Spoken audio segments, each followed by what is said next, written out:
But बिहारियों को मजदूर क्यों बोलते हैं पता है? अंग्रेज उठा के लेके गए। नहीं, हाँ। बिहारियों को मजदूर इसलिए बोलते हैं क्योंकि उन्होंने भारत बनाया है। क्या बात। दिल्ली और बेस्ट की बसों में क्या अंतर है मैं आपको बताता हूँ। दिल्ली की बसें रुक जाती हैं। आप चढ़े हो कभी मुंबई की बसों में? हाँ जी, मेरी पहले रुक गई थी।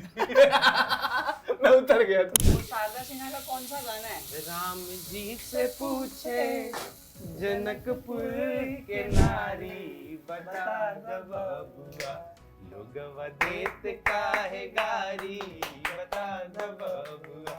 वेब सीरीज देखिए निर्मल पाठक की घर वापसी। क्या खूबसूरत है यार कि जब सही में जिसने भोजपुरी जिया है वो भोजपुरी की वेब सीरीज लिखता है तो ऐसे लिखी जाती अरे है। यार, बिरयानी का इतिहास ये कहता है कि जब औरंगजेब ने शाहजहां को कैद में डाल दिया था, वो सजा के तौर पे कहा गया था कि आपको दिन में एक बार और एक टाइम का खाना मिलेगा, एक ही तरीके का, बचाए एक व्यंजन मिलेगा। एक व्यंजन। तो उस समय उन्होंने शाही खानसामे को बुलाया और बोला कि कुछ ऐसा तैयार करो जिसमें हमें दोनों मिल जाए। कविता है 8वीं क्लास में। जब हिंदू मैरिज कोड बिल आया था तो उसमें गिफ्ट को लीगल बनाया गया था। बाद में जाकर डॉरी एक्ट से उसको इलीगल किया। तो उसकी लाइन थी कि कोस रहा था उस दीवार को जिस दिन कहा था संविधान ने, कोस रहा था उस दीवार को जिस दिन कहा था संविधान ने कि बेटियों की शादी में वर पक्ष को आप। मैंने एक कविता लिखी थी, कविता है गाली, चली थी कि संवेदनाओं और सवालों से भरे तुम इस दिल की दराज में एक सवाल खाली रखते थे। जब कभी बहुत गुस्से में हो ना तो 2-4 गाली देते हैं, क्योंकि उसने तुम्हें मना किया तो उसके सपनों पे अपने घटिया ख्वाब मत डालो। गाली बककर भूल जाना उसको, उस पर तेजाब मत डालो। क्या बात है। सोच समझ कर बोलना, बात जहन की ना हो। गालियां तो देना पर वो माँ या बहन की। क्या बात है।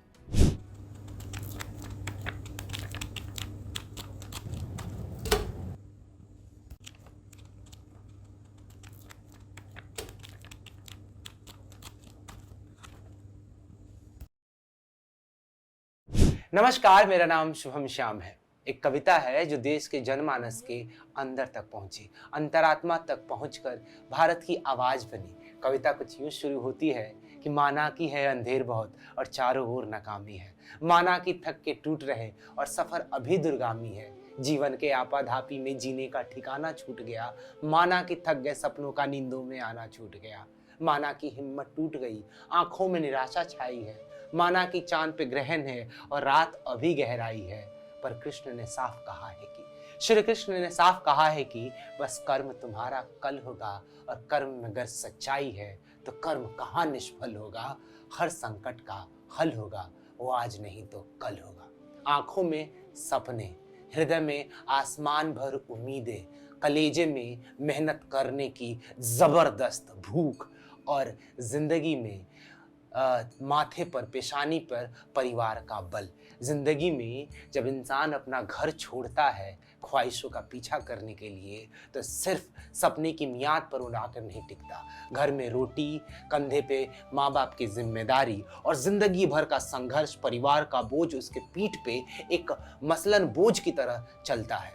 और इन सब बोझ के दौरान इन सब बोझों को अपने कंधे पर उठाए खाली बस अपनी मंजिल पर बहुत जल्दी पहुंच जाती है। पर वो बस जिसको हर मुहाने पर रुककर अपने अंदर के यात्रियों को उतारना है और नए यात्रियों को संभालना है, उसको शायद मंजिल पर पहुंचने में वक्त लगता हो। पर वो कहते हैं ना, एक बार ठान लिया, मुश्किल है ये मान लिया, पर ठान लिया तो ठान लिया। एक व्यक्ति है जो चला है बिहार से, सफर दिल्ली से होता हुआ जब मुंबई तक पहुंचता है, जब हैबिटाट के मंचों पर जाके कहता है कि माँ बाप बिहार से हैं पर तुम खुद को दिल्ली वाले बताते हो, जब वो दिहारी की कविता पढ़ता है तो पूरा समूचा हिंदुस्तान बिहार के प्रति एक आशावान उम्मीदों से देखता है। जब वो जुगनू पढ़ता है तो आप देख पाते हैं कि शादी के चमचमाती बत्तियों के पीछे खड़े उन बच्चों के और उन औरतों के पीछे की तकलीफ क्या होती है। इंसान जब बहुत करीब से जिंदगी के दर्द को देखता है तो बेहद मासूमियत से झलक आती है उसके कलम में। सरस्वती मेहरबान होती है तो दिल्ली के साहिल कुमार को देश की आवाज बना देती है। देवी हम सज्जनों, स्वागत कीजिए आज के मेहमान साहिल। भाई साहब, ये वाला शुभम श्याम कहाँ था इतने सालों से? हाँ जी, तो कैसे हो साहिल? पता तो मुझे है पर फिर भी मैं लोगों के लिए पूछ लेता हूँ। तो मैं बता रहा हूँ ये शो बहुत अनफिल्टर्ड होगा क्योंकि अगर आपने थोड़े बहुत पिछले एपिसोड देखे होंगे तो वो मैं लिख रहा था, मैंने कुछ नहीं लिखा। तो बाकियों का इंट्रो आपने देखा होगा, ये वाला इंट्रो मैंने खुद दिया और है। क्या बढ़िया है, इतना अच्छा इम्प्रो। जिंदगी का 2 साल में साहिल के बारे में जितना पॉजिटिव हो सकता है मैंने कह दिया। इससे ज्यादा मैं ना बोल सकता हूँ भाई। तो साहिल कैसी चल रही है जिंदगी? बहुत बढ़िया, मतलब एक बार में रिकॉल करवा दिया आपने सब कुछ। और वो बस वाला एग्जांपल काफी अच्छा दे दिया, मतलब बस वाह। और अगर मैं मराठी बस हूँ बेस्ट वाली तो मेरे रास्ते में कोई आ ही नहीं सकता ना फिर। सॉरी दोस्तों।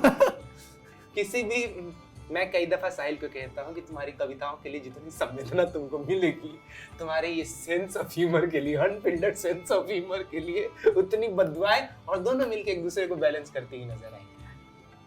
हाँ। I can't defend this. पर नहीं, आपने जो बस वाला एग्जांपल दिया मुझे बहुत अच्छा लगा, सच में अच्छा लगा। जैसे दिल्ली के जो बसों की अगर मैं बात करूँ, दिल्ली और बेस्ट की बसों में क्या अंतर है मैं आपको बताता हूँ। दिल्ली की बसें रुक जाती हैं। आप चढ़े हो कभी मुंबई की बसों में? हाँ जी, मेरी पहले रुक गई थी। मैं उतर गया तो कभी कुर्ला चढ़े? नहीं। भाई साहब की कविताएं आपने सुनी होंगी, चेहरे पर मासूमियत देख के आपको लग रहा होगा ये बहुत मासूम किस्म के इंसान है, पर इनके अंदर 21 साल 22 साल की उम्र में यदि आपको जैनिज्म का, बुद्धिज्म का, चार्ल्स फोलोस्की और नीशे पढ़ लिए जाए तो इंसान अंदर से इतना डार्क हो जाता है कि बाहर से पड़ने वाली रोशनी इनके ब्लैक होल में जाके खत्म हो जाती है। ऐसा नहीं है दोस्तों, श्याम। नहीं तो मतलब अभी सीरियसली अगर मैं बताऊं, लेट्स स्टार्ट। लोगों को ये पता रहे, साहिल कुमार को यदि हम एक बार ऐसे देखें तो बताइए कौन है साहिल कुमार, कहाँ से आते हैं, क्या करते हैं? यार साहिल कुमार को अगर आपको समझना है, वैसे तो समझने की कोई जरूरत है अपने नहीं, बारे में थर्ड पर्सन में बात करने में ठीक है। हाँ, थर्ड पर्सन में बात करने में ऐसा लगता है कि एग्जिस्टेंशियलिज्म का सारा यूज कर दिया ये वर्ड। अब लगेगा आपको ये इंटेलेक्चुअल एपिसोड है। ठीक है। नहीं, मेरे को ऐसा लगता है कि वैसे तो साहिल कुमार को अभी समझने जैसा उसने कुछ किया नहीं है जिंदगी में, बट फिर भी आप उसकी कविताओं से थोड़ा बहुत भी रिलेट कर पाते हैं, चाहे जुगनू हो, बिहारी हो, या एक जो कविता मैंने रिलीज नहीं की है, ये तो आपने स्टेज पे सुनी है, तो दिहाड़ी। वो सारी कविताओं को पढ़ के एक चीज समझ में आती है कि साहिल जो है सवालों से भरा हुआ है, और हो सकते हैं उसके सवाल थोड़े अलग हो सकते हैं, अनकन्वेंशनल हो सकते हैं, बट सवालों के अलावा साहिल कुछ नहीं है। जवाब ढूंढने की कभी कोशिश नहीं की, क्योंकि वही वो बस वाला जो एग्जांपल है, तो इनफ। तो सवालों के साथ ये सब शुरू होता है। और दूसरा होता है कोइंसिडेंस। मुझे लगता है कि मेरी जिंदगी एक बहुत खूबसूरत दुर्घटना है। क्या बात है? बहुत खूबसूरत दुर्घटना, मतलब मेरी जिंदगी में इतनी दुर्घटनाएं हुई हैं, लाइक वो कहते हैं ट्रेजेडी बिकम्स कॉमेडी, तो वो सारी ट्रेजेडीज मेरे को आज जहां भी मैं खड़ा हूँ जिंदगी के इस मुकाम पे लेके आई हैं। सड़क तक पहुंच गए हो। हाँ, सड़क तक पहुंच गया हूँ, बेस्ट बस उसकी तरह। तो this episode is sponsored by best. आप तक ये कविता, ये एपिसोड पहुंचाने में हमारी मदद करी है मुंबई के इरशाद कम्युनिटी ने। इरशाद मुशायरे, कवि सम्मेलन और ओपन माइक कराते रहते हैं, और जो सबसे खूबसूरत बात ये है इरशाद की कि वो नए शायरों और कवियों को बेहतरीन मौका देने के अलावा उनकी हर संभव मदद करने की कोशिश करते हैं। उदाहरण के तौर पे आप हमारा ये वीडियो देख लीजिए, इसकी मदद करने के लिए इरशाद ने सामने से आए और बोला कि आप बहुत अच्छा काम कर रहे हो, आपकी यदि कोई मदद हो तो आप बताइएगा, आप कर सकते। और मैं बिहार से बनिया आदमी, हमको कोई मदद की हाथ बढ़ाता है तो मैं पकड़ लेता हूँ, तो उन्होंने हमारी मदद करी है, तो उनका बहुत बहुत शुक्रिया इस एपिसोड के लिए। तो प्लीज अब थोड़े से आप अपने बेस्ट बस्ट की तरफ बढ़ सकते। इरशाद की जो आपने बात करी, मुझे ऐसा लगता है कि बीते कुछ 2 साल हो गए मुझे मुंबई में, और 2-3 प्लेटफॉर्म्स, हालांकि मैं नाम नहीं ले सकता क्योंकि पैसा एक ही प्लेटफॉर्म से आया है।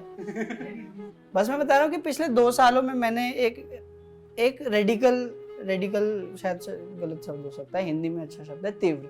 तीव्र। एक तीव्र हरकत देखी है पोइट्री कम्युनिटी में कि किस तरीके से अभी जो सोलो शोज होते हैं उसकी फ्रीक्वेंसी इतनी बढ़ गई है, और उसमें एक्सपेरिमेंट, मुझे लगता है इरशाद ने सबसे बढ़िया काम कम्युनिटी के लिए जो किया है वो ये है कि हर आर्टिस्ट को इतना सक्षम कर दिया है कि वो अपने सोलो शो में एक्सपेरिमेंट कर सकता है। That is very true. मेरे को ऐसा लगता है, तो ये इरशाद कम्युनिटी के लिए मैं अपना एक सोलो शो प्लान कर दिल्ली से हाँ आते हैं, मतलब नहीं बताना चाह रहे थे, मैं बता देता हूँ। दिल्ली के कौन सी जगह जो दिल्ली में नहीं है यार? हाँ तो देखो, दिल्ली, अगर आप दिल्ली की बात जब करो तो दिल्ली इज लुटियंस वाली दिल्ली, बस वही है। और अब थोड़ी साउथ वाली एक्सपोर्ट्स हो गई तो वैसे, वरना जो असली दिल्ली है वो दिल्ली देहात, हाँ दिल्ली देहात, एनसीआर।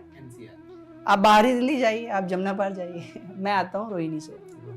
हाँ नहीं पता, पर मैंने सुना बहुत खराब है। हाँ, north west is kind of थोड़ा सा ऐसे वो वाले जो, अब जब आप बात करो तो जैसे लखनऊ जाइए तो वहाँ के लोगों के मुंह से अदब झलकेगी, बिहार जाइए तो वहाँ के लोगों के मुंह से मिठास निकलेगी, पान भी निकल सकता नहीं वैसा तो ठीक है, ये बिहारी है आदमी। है। पान अच्छी बात है, लोग खाते पीते घर के, क्या बात कर रहे हैं आप? हाँ, आगे बताओ। पान, पराग, खैर तो वैसा है कि जब आप बिहार जाओगे तो वहाँ के लोगों के मुंह से एक मीठी भाषाएं निकलती है, जब आप दिल्ली जाओगे तो वहाँ के लोगों के मुंह से ब्लेड निकलेगी। और ये सच ये है। आदमी पूरी कविता लिखता है कि आप जनरलाइज मत कीजिए पूरे स्टेट को, आप थोड़े से इंसान के व्यक्तिगत हुनर को देखिए और खुद के खुद, नहीं ऐसा है, अगर आप जैसे दिल्ली में एक बढ़िया कम्युनिटी की तरह से देखा जाए तो दिल्ली एक अच्छा शहर है, बहुत अच्छा शहर, एक बढ़िया रैपर है। अगर आप थोड़ा भी इंस्टाग्राम पे और हिप हॉप में है तो दिल्ली से एक बढ़िया रैपर अभी बहुत ऐसे बडिंग है, अलादीन नाम है उसका, उसके रैप सुनिए। और वो चोर है, वो होते ना वो लड़के दिल्ली वाले बावे। तो आप दिल्ली से हो, आप मुंबई में आए हो, आप दोनों जगह की पोएट्री सर्किट में परफॉर्म किया आपने, क्या अंतर महसूस हुआ आपको दिल्ली और मुंबई के पोएट्री सर्किट में? और पारिवारिक वजहों के अलावा और ऐसी क्या वजह है जिसके कारण आप दिल्ली लौट के नहीं जाना चाहते? नहीं ऐसा कुछ नहीं है, पारिवारिक वजह के कारण मैं दिल्ली नहीं जाना चाहता, बस पापा नहीं, जैसे मैं बताता हूँ दिल्ली का पारिवारिक वजह नहीं है कि मैं दिल्ली वापस नहीं जाना चाहता। दिल्ली जिस जगह से मैं आता हूँ वो जगह अपने आप में एक अलग दुनिया है। जैसे मैं ना जब कोई बात एक्सप्लेन नहीं कर पाता तो मैं फिल्मों का जिक्र कर देता हूँ। तो आपको अगर दिल्ली, जिस जगह से मैं आता हूँ दिल्ली की, अगर आपको वैसा कुछ देखना है तो आप तितली करके एक फिल्म है, बहुत प्यारी फिल्म, आप वो देखिए और आपको समझेगा कि मैं दिल्ली क्यों नहीं जाना चाहता।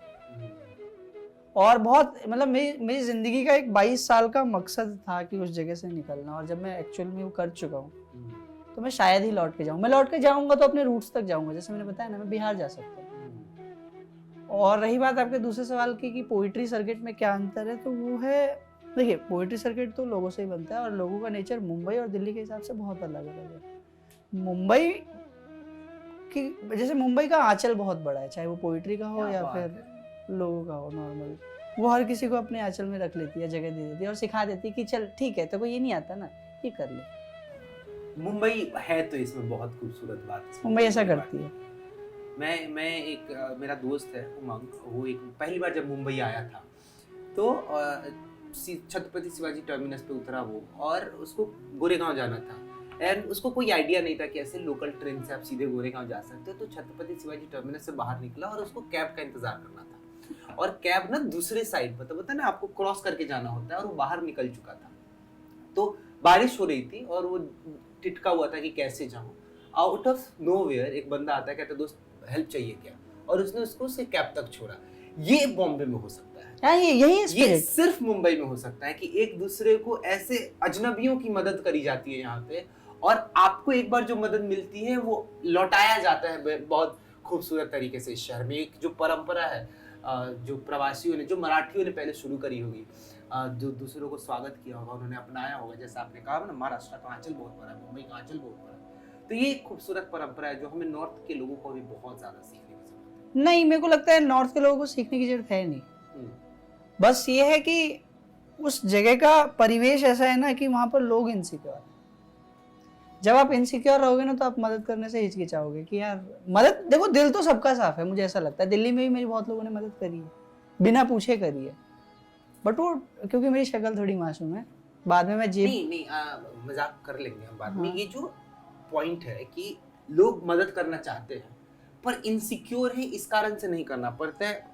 चूंकि आप मतलब होता है ना, साइकोलॉजी के भी छात्र रहे हैं, फिलॉसफी के छात्र हाँ रहे हैं, थोड़ा बहुत ऑलमोस्ट सेम थी, हाँ ना। तो थोड़ी सी रोशनी डाली इसके ऊपर कि क्या क्या ये बात है। मतलब सामान्य लोगों को शायद ये समझ में नहीं आएगा कि कैसे अंदर से डरा हुआ इंसान दूसरों की मदद क्यों नहीं कर पाएगा। तो कैसे एक्सप्लेन करेंगे इस चीज को? यार बेसिक सी बात अगर मैं समझाऊं तो ऐसा, जैसे मैं बताता हूँ, मैं ना मुंबई में भी अभी काम कर रहा हूँ और बाइक से ट्रैवल करता हूँ। दिल्ली में भी मैं बाइक से ट्रैवल करता था, बट दिल्ली में मैं किसी को लिफ्ट देने से एक बार हिचकिचाता तो था। वो मेरी इनसिक्योरिटी थी। हो सकता है सामने वाले को सच में मदद की जरूरत हो, पर वो मेरी इनसिक्योरिटी थी, और वो उस आदमी की कोई गलती नहीं है, वो मेरी गलती नहीं है, वो उस परिवेश की गलती है। सोसाइटी का ऑन एज अ होल एक इनसिक्योर माहौल इनसिक्योर माहौल जो है आपको मदद करने से रोकता है। वरना लोग तो दयालु हैं, लोग मदद करते हैं। यानी ऑल टुगेदर यदि हम कहें तो यदि हमारे यहाँ की क्राइम्स नॉर्थ इंडिया के थोड़ी कम हो जाए तो लोग एक दूसरे पे वापस भरोसा करना शुरू करें। हाँ। किसी का एक शेर है जो मुझे याद, मतलब शायद तुमको याद हो या ना हो, कि दुनिया ताले की इजाद से पहले सिर्फ भरोसा होता था। ख्याल तो बहुत प्यारा है। क्या क्या खूबसूरत बात है कि जिस दिन जब ताला बना होगा तब लोगों ने ताले लगाने शुरू किए, उससे पहले तो घर के दरवाजे से भरोसा होता बंद होते थे। और तब लोग कम इनसिक्योर होते थे, आज बहुत ज़्यादा है। और वो होता भी, मुंबई के लोग कम इनसिक्योर हैं, मुझे ऐसा लगता है, क्योंकि उन्होंने देखा है ना, उस शहर को बनते देखा है, यहाँ लोगों को आके लोगों को बनते देखा है, तो मुंबई का वो है। तो पोइट्री सर्किट में भी लोग इंक्लूसिव हैं और अच्छे हैं, मस्त हैं कि भाई आपको ठीक है, आपने नया स्टार्ट किया है, आप सीख जाएंगे, और सीखते हुए देखा है, वो सारा है।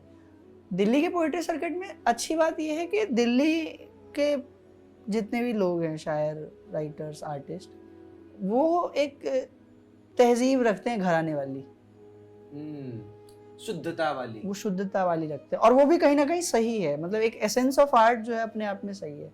तो इस तरीके से मैं दोनों लोगों से बॉयकॉट नहीं होऊंगा।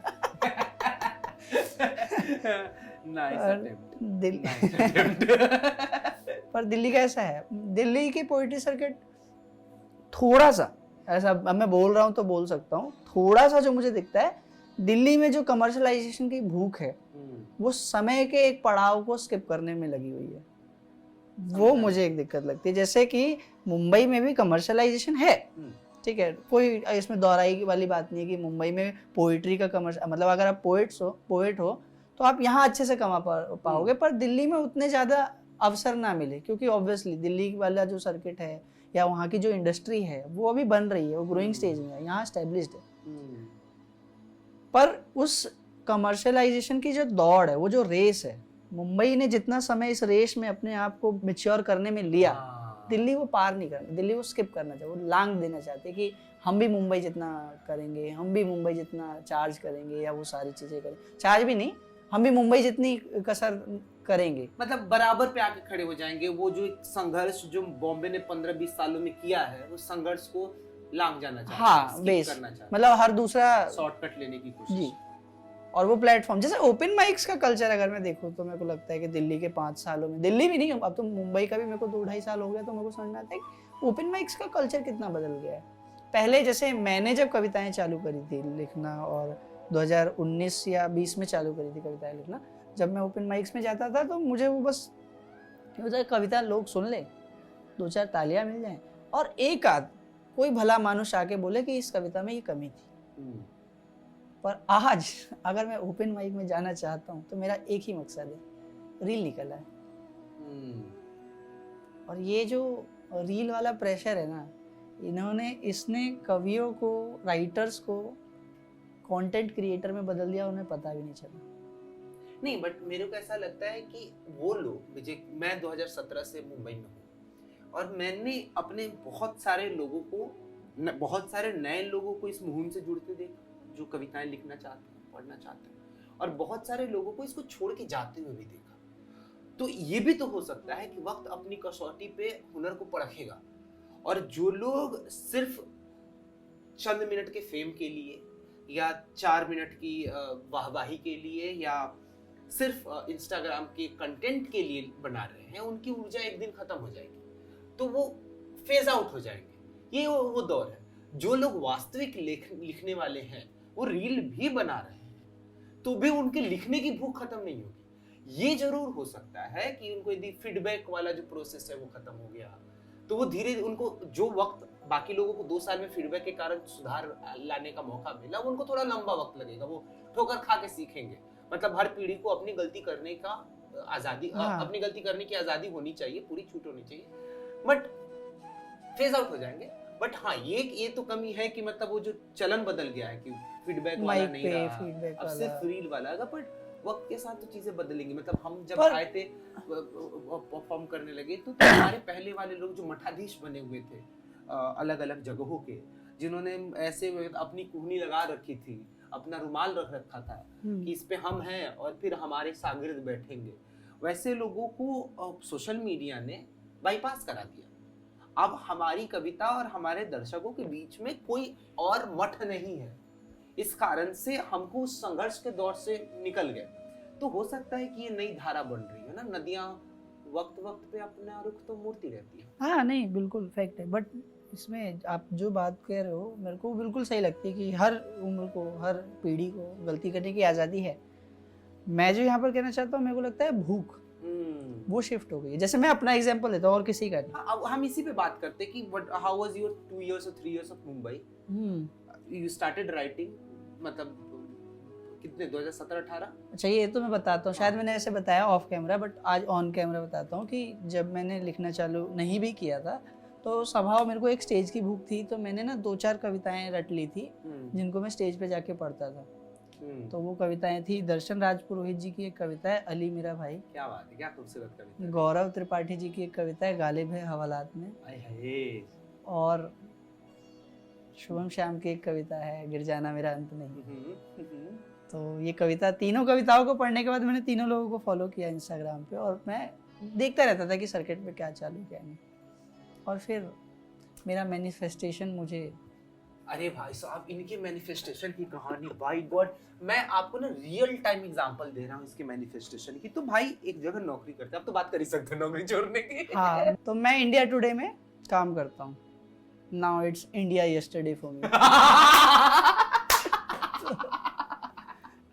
सो भाई ऐसा कहते थे कि ना मैं नौकरी छोड़ के फुल टाइम आर्ट पे फोकस करना चाहता हूँ। एंड मैं वो आदमी हूँ जो, मैं लोगों को देखता हूँ संघर्ष करते हुए और अंदर का बनिया थोड़ा जगता है। मैं कहता हूँ जब तक आपके पास दूसरी सुरक्षित सोर्स ऑफ इनकम ना हो, तब तक आप एक सुरक्षित सोर्स ऑफ इनकम को ना छोड़ें। भूखे पेट से शायरियाँ, कविताएं एक लिमिट तक ही अच्छी लगती हैं। हम वो जनरेशन रहे हैं, हमारे पापा के लोग वो जनरेशन में जिसने प्रेमचंद के फटे जूते की कहानियां सुनी, जिसने बाबा नागार्जुन को भूख से मरते हुए देखा हो। मेरे को ऐसा लगता है कि इंसान के पास कविताएं कितनी भी क्रांतिकारी और कितनी भी बेहतरीन क्यों ना हो जाए, यदि सोर्स ऑफ इनकम ना रहा तो आर्टिस्ट बहुत बेमौत मौत होती है। तो ये कहता था कि मुझे नौकरी छोड़नी, और मैंने शर्त लगा रखी थी नौकरी तो नहीं छोड़ेगा। आदमी का मैनिफेस्टेशन ये रहा कि इसने नौकरी नहीं छोड़ी, बात इसकी भी रह गई, बात मेरी भी रह गई। भाई साहब, कंपनी ने वो विंग बंद कर दिया है। तो इंडिया टुडे ने जिस डिपार्टमेंट में काम करते थे वो पूरा डिपार्टमेंट बंद कर दिया। मैनिफेस्टेशन की तो ये कहानी है। तो कैसा लग रहा है जिनको स्क्रीन पे देखा था आपने? हाँ, उनके साथ बैठे हुए हो, घर पे रहते हो, ये बताना है। अब ये बता दिया तो एक नया पूरा सेगमेंट खुल गया है। साहिल हमारे साथ रहते हैं। हाँ दोस्तों, ये जो आप देख रहे हो ये बहुत फिल्टर्ड।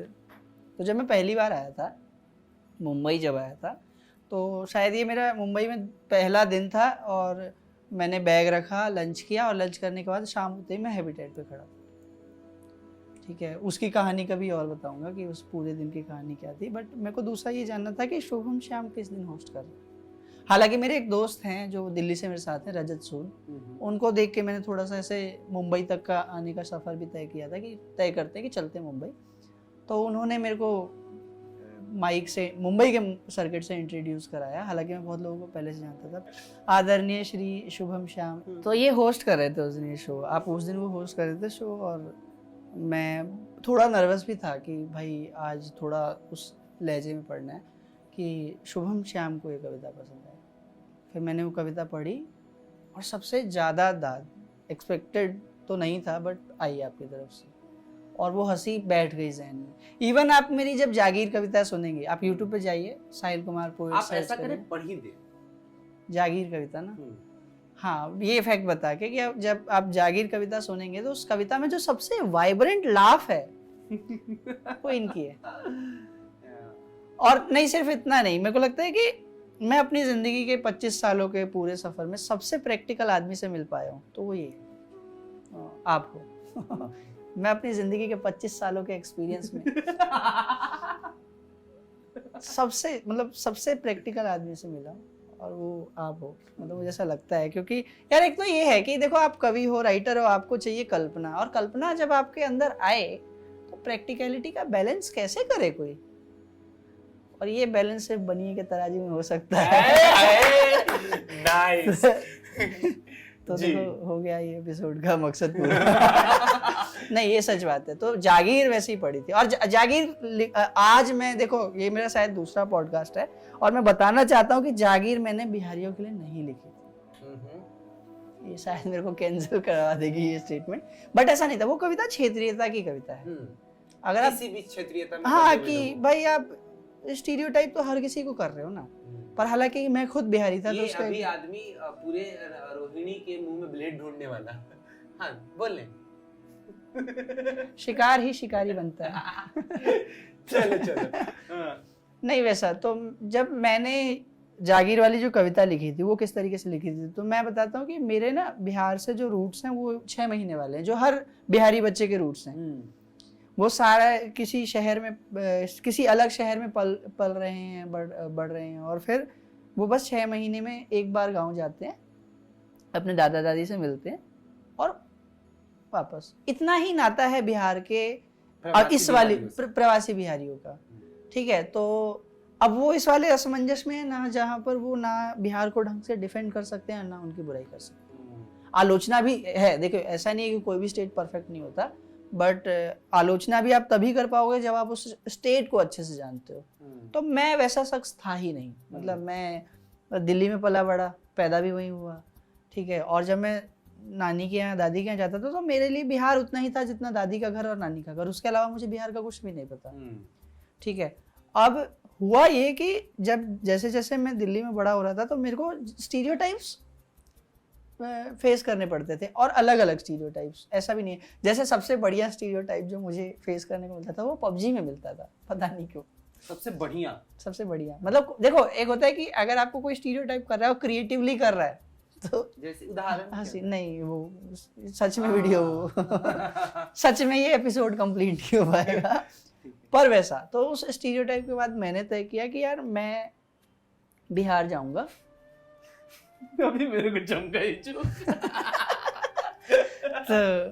तो मैंने ये तय किया कि मैं बिहार जाऊंगा और बिहार को जानने की कोशिश करूंगा। और मैंने 2 महीने का एक पूरा ट्रिप प्लान किया। कोई ट्रिप प्लान नहीं किया, मेरे रिश्तेदार पूरे बिहार में फैले हुए हैं, तो मैं जगह जगह बिहार घूम के आया। तो सबसे पहले मैंने राजगीर से स्टार्ट किया, क्योंकि मैं नालंदा में रहता हूँ। तो जैसे मैंने पहले घूमना चालू किया तो मेरा खुद का ननिहाल चंडी, जहाँ पर बापू हाई स्कूल था, जो 1970s के टाइम से था। और उसके बाद मैंने नालंदा घूमा, जहाँ पर यूनिवर्सिटी है, और यूनिवर्सिटी की अपनी एक अलग हिस्ट्री है। मतलब अगर आप देखोगे तो किस तरीके से यूनिवर्सिटी, वो लाइब्रेरी वाला आपको पता है, आप हाँ पूरा वो खिलजी वाला, पता है क्यों लगाई थी या खिलजी ने कैसा क्यों किया था? हुआ ये था कि बख्तियार खिलजी बहुत बीमार था, जी लगा दिया। वाह, ऐसा आदमी डिजर्व नहीं करता, बट इतिहास के हर शख्स को आप इस तराजू में रख सकते हो जहाँ पर आपको नहीं पता। तो बख्तियार खिलजी बहुत बीमार था और उसने तरह तरह के वेद बुला लिए थे अपने लिए, वैद्य, कि भाई ठीक करके दो। तो कोई उनको ठीक नहीं कर पाया, तो किसी ने सजेस्ट किया कि आप नालंदा यूनिवर्सिटी में पढ़ रहे वैद्यों के पास जाइए, वो ठीक कर देंगे। तो ये थोड़ा सा ईगो वाला बात भी आ गया कि यार कोई दूसरा वैद्य आएगा, किसी दूसरी कम्युनिटी का वैद्य आएगा और वो ठीक करेगा। तो वो आया, तो बख्तियार खिलजी ने उसको चैलेंज किया कि आप मैं दवाइयाँ ऐसे नहीं खाऊंगा, आप ठीक कर सकते हो तो कर लो। ये एग्जैक्ट आप वैसे हिस्ट्री में पढ़ सकते हैं। देखो दोस्तों, पॉडकास्ट में आप किंवदंतियाँ सुने और खुद से भी पढ़ें, तो ये इसको इतिहास का पूरा पुरोधा न माने। हाँ, तो उसने ऐसे चैलेंज कर दिया कि भाई आप जो है ठीक करके दिखाओ। तो माफ़ी मेरी बैड मेमोरी के लिए, बट उन्होंने एक ऐसी ट्रिक निकाली जो मुझे अच्छे से याद नहीं है। बस उस ट्रिक का ये था कि बख्तियार खिलजी को पता नहीं चला कि उसने दवाइयाँ खाई हैं। और ये अपने आप में थोड़ा, और ऐसा बहुत सारा है हमारे हिस्ट्री का, मतलब मुनीश उशरुत की जो शल्य चिकित्सा की किताब है, वो मॉडर्न सर्जरी की बाइबल ही है। हाँ, वो कैसे, और वो सारी, तो ऐसा था, तो उससे वो थोड़ा सा इनसिक्योर हो गया। और देखिए हमने शुरुआत में बात करी कि इनसिक्योरिटी ही आधी से ज्यादा चीजों को, ये अच्छाई रोकती है और बुराई को जन्म भी देती है। उसने इनसिक्योरिटी में नालंदा के इतिहास, मतलब वो, हाँ, वो पूरी सदियों की मेहनत आग लगा दी। लाइब्रेरी 6 महीने तक धधकती रही, धुआं आता रहा। वहाँ के जितने भी ब्राह्मण मुनि पढ़ते थे, उन्होंने 6 महीने तक भीख में श्लोक मांगे। वो कहते थे कि आप मेरे को एक श्लोक सुना दो, यही है मेरी भिक्षा। और इस तरीके से उन्होंने प्रिजर्व रखा नालंदा की पूरी इस। और ये एक हिस्ट्री बता रहा हूँ मैं आपको बिहार की। ये सिर्फ नालंदा की है। आप गया जाइए, वहाँ पर इतनी सारी मोनेस्ट्रीज है। आप राजगीर घूमिए, और राजगीर ऐसा, बिहार सिर्फ इतना नहीं है कि मतलब कट्टा, वो तो चलिए बॉलीवुड कि आइए ना बिहार में ठोक देंगे, नहीं है ऐसा, उतना नहीं है। आप जाइए राजगीर, आप कैमूर के जंगल देखिए, आप देखिए कि बिहार कितना ज़्यादा वर्ष हिस्ट्री के साथ है। और ऐसा नहीं कि मैं बखान भी कर रहा हूँ, है प्रॉब्लम्स है, पर वो देखिए सरकार की गलती हो सकती है, समाज की गलती हो सकती है, बट आप एक इतिहास को, अपने एक देश के नैसर्गिक हिस्से को, जैसे मेरा एक जोक है, चुटकुला है, हालांकि ये बहुत गलत टाइमिंग है चुटकुले मारने की, बट बिहारियों को मजदूर क्यों बोलते हैं पता है? अंग्रेज उठा के लेके गए। नहीं, बिहारियों को मजदूर इसलिए बोलते हैं क्योंकि उन्होंने भारत बनाया है। क्या बात है। This is not something that I feel bad about anyway. ये बस कहने की बात है। भारत भारतीयों से बनता है, सिर्फ बिहारियों से नहीं। बिहारी भी एक अनभिज्ञ हिस्सा है। बट तो सही में, मतलब ऐसे तो, मतलब होता है ना, हमारे दोस्त हैं जो हम हर साल कहीं ना कहीं कोई ना कोई स्टेट कवर करते हैं। हमने केरला कवर किया, हमने कश्मीर कवर किया, हमारी कोशिश है कि अलग अलग हिस्से में जाए। बिहार में भी ऐसे लोगों को लौटना तो चाहिए, लोगों को एक बार जाके देखना तो चाहिए। पहले प्रवासी बिहारियों को, पहले हमें लौटना पड़ेगा अपने हिस्से। आप घूम के आइए। ये एक चुनौती भी है, ये एक जिम्मेदारी भी है, ये एक ज़रूरत भी है वक्त की, कि हम वो लोग जो बिहार के जड़ों से जुड़े हुए हैं, पर अपने कमल को, अपने ज़िंदगी के हिस्से के फूल को किसी और हिस्से में रोशन कर रहे हैं, हमको अपने फूल समेट के एक बार तो लौटना चाहिए। अपने घर में कीचड़ भर जाए या अपने घर में झाले लग जाए, अपने घर में धूल जम जाए, तो पड़ोसी के घर के सोफे पे जाके बैठने से बेहतर है कि हम अपने घर में लौटें, पजामा ऊपर करें, पैंट मोड़ें, हाथ की बाजू चढ़ाएं, हाथ में झाड़ू उठाएं, नाक में रुमाल बांधें और सफाई में लग जाएं। ज़रूरत है वक्त की। हम इस कन्वर्सेशन को आगे जारी रखेंगे, तब तक हम बनाएंगे बिहार का बेसिक, बहुत बेसिक और बहुत ही स्वादिष्ट दाल भात भुजिया। दाल साहिल भाई बना रहे हैं, चावल मैं बना रहा हूँ और भुजिया हम दोनों बनाएंगे। तो हम जो बाहर बात कर रहे थे, प्रवासी बिहारियों को लौटना चाहिए। क्यों लौटना? इंफ्रास्ट्रक्चर भी तो एक चीज होती है। यदि मान लो ट्रेन मैं आपको बड़ी ईमानदारी से बताऊंगा, मतलब कोई ऐसा ना कबीरा खरा बाजार में मांगे सबकी खैर, ना काहू से दोस्ती ना काहू से बैर। ये कहने के बाद जब मैं आपसे बताऊं कि मैं कई दफा मुंबई से इंदौर, मुंबई से उज्जैन, मुंबई से पुणे बस से ट्रेवल किया। रोड का इंफ्रास्ट्रक्चर और रोड के साइड में इस ट्रेवल को सपोर्ट करने वाला इंफ्रास्ट्रक्चर, जो टॉयलेट्स हो गए, वॉशरूम्स हो गए, होटल्स हो गए, फूड इटरीज हो गई, ये। और फिर मैंने, हमें जैसा कि छठ भी और होली में हमें ट्रेन में टिकट नहीं मिलती, तो मैंने कहा यार जाना तो है, जिद है जाने की, जिद है जाने की, तो जाएंगे तो सही। तो मैंने यहाँ से लिया इंदौर का बस, और इंदौर से मैं बनारस गया। और ये जो कॉन्ट्रास्ट आया ना, यहाँ से इंदौर के बीच में जो ओवरनाइट जर्नी थी, 2 जगह उन्होंने बस रोका, हमने डिनर किया, वॉशरूम गए सुबह में ब्रेकफास्ट कराने के लिए, मुंह धोने तक का। और फिर वो जो इंदौर से भोपाल होती है बनारस का था। हमको किसी पेट्रोल पंप पे रोक दिया है, कह रहा है वॉशरूम हो जाइए, खाने का जैसा तैसा माहौल है। और फिर मैं पटना से रांची और रांची से कोलकाता गया, और इस रूट पे भी जिस तरह की इटरीज थे, तो यदि मैं, जिनको आदत है, जो टूरिज्म वाले लोग हैं, टूरिज्म वो इसलिए नहीं करते कि हमको सदियों की विरासत देखनी है, देखनी है, पर ऐसा भी नहीं करना है कि मतलब हम जैसे तैसे जी रहे हैं, कि मतलब ना जीने का शऊर है, ना खाने का, ना निपटने का। ऐसे में कोई क्यों ही अपने 15 दिन की खूबसूरत छुट्टियां बिहार जाके बर्बाद करेगा।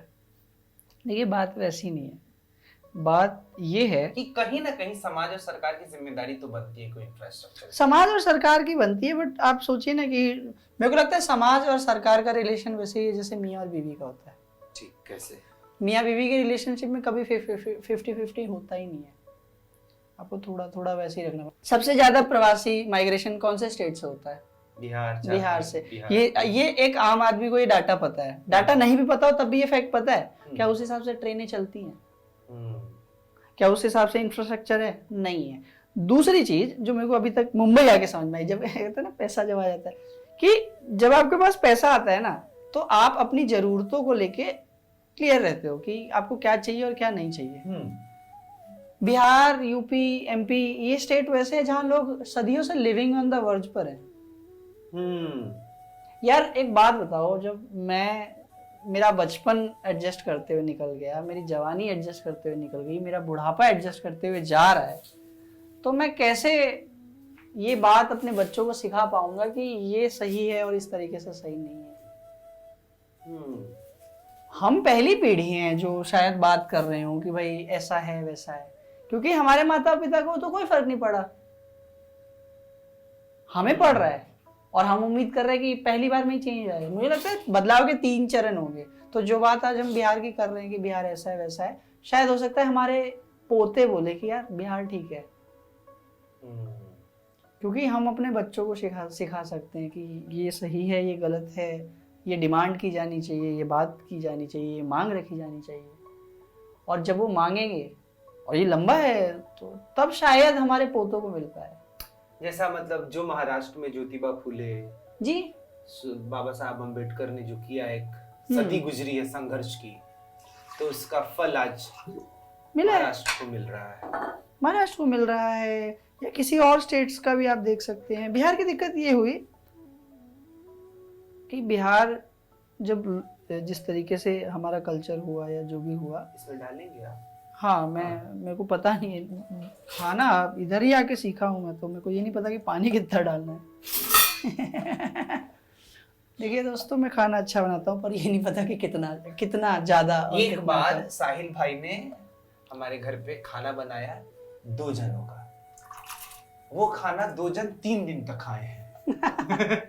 तो मेरी कविता है डेविएट, उसकी एक लाइन है जिसमें लिखा हुआ है कि राशन के नाम पर हमारे पास बस नमकीन है, और नए शहर का खाना चलता 3 दिन। जैसे अभी इंफ्रास्ट्रक्चर की जब आप बात कर रहे हो, चलो एक चीज हो गई, इंफ्रास्ट्रक्चर हो गया, दूसरी जो है सिविक सेंस, यस। और अब सिविक सेंस, एक तो कॉमन सेंस से जूझ रहा है ये पूरा देश। देश मतलब नॉट देश, हमारे आज की यूथ की common sense is not common, और अब हम सिविक सेंस की बात कर रहे हैं। बट देखो, मजाक अपनी जगह है, हाँ, और नैतिक जिम्मेदारी अपनी जगह। फैक्ट है, नैतिकता का बोझ तो उठाना पड़ेगा। कोई भी राष्ट्र निर्माण यूं ही यार मेरे को लगता है दूसरे के ऊपर जिम्मेदारी डाल के तो नहीं होती, कहीं ना कहीं उतरना पड़ेगा। हमारी जिम्मेदारी है। हाँ, हमारी जिम्मेदारी है। मतलब वो लोग जो शायद देख ही नहीं पा रहे हैं कि हम किस चीज की बात कर रहे हैं, देख भी पा रहे हैं तो शायद उनके पास इतने संसाधन नहीं है yes.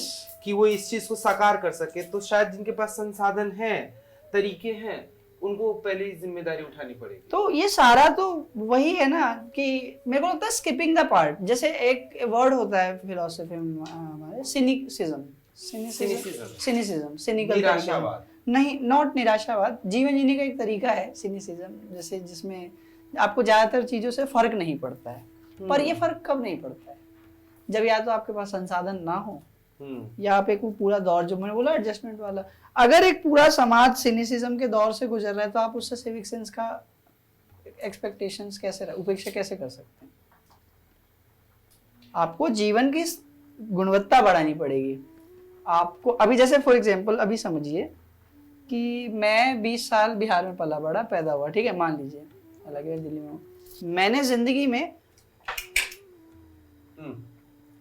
अब ऐसे सोचिए कि मैंने जिंदगी में ना कभी रेस्टोरेंट नहीं देखा, क्योंकि मेरे जीवन की गुणवत्ता और मेरा सिनिसिज्म, मेरे को फर्क नहीं पड़ा, कभी गरज भी नहीं हुई कि जाऊं। अब जब मैं पहली बार मुंबई आया और मैं रेस्टोरेंट गया तो मुझे ये पता ही नहीं है कि बिहेव कैसे करना। So it's not that you don't want to behave, you just don't know how to behave. हाँ, मतलब मुझे नहीं पता कि मैं अगर अपने चाइनीज मोबाइल में भोजपुरी गाना बजा के सड़कों पे जा रहा हूँ तो लोग मुझे देख के हंस रहे हैं। ये सिनिसिज्म जो है जीवन की गुणवत्ता से आता है।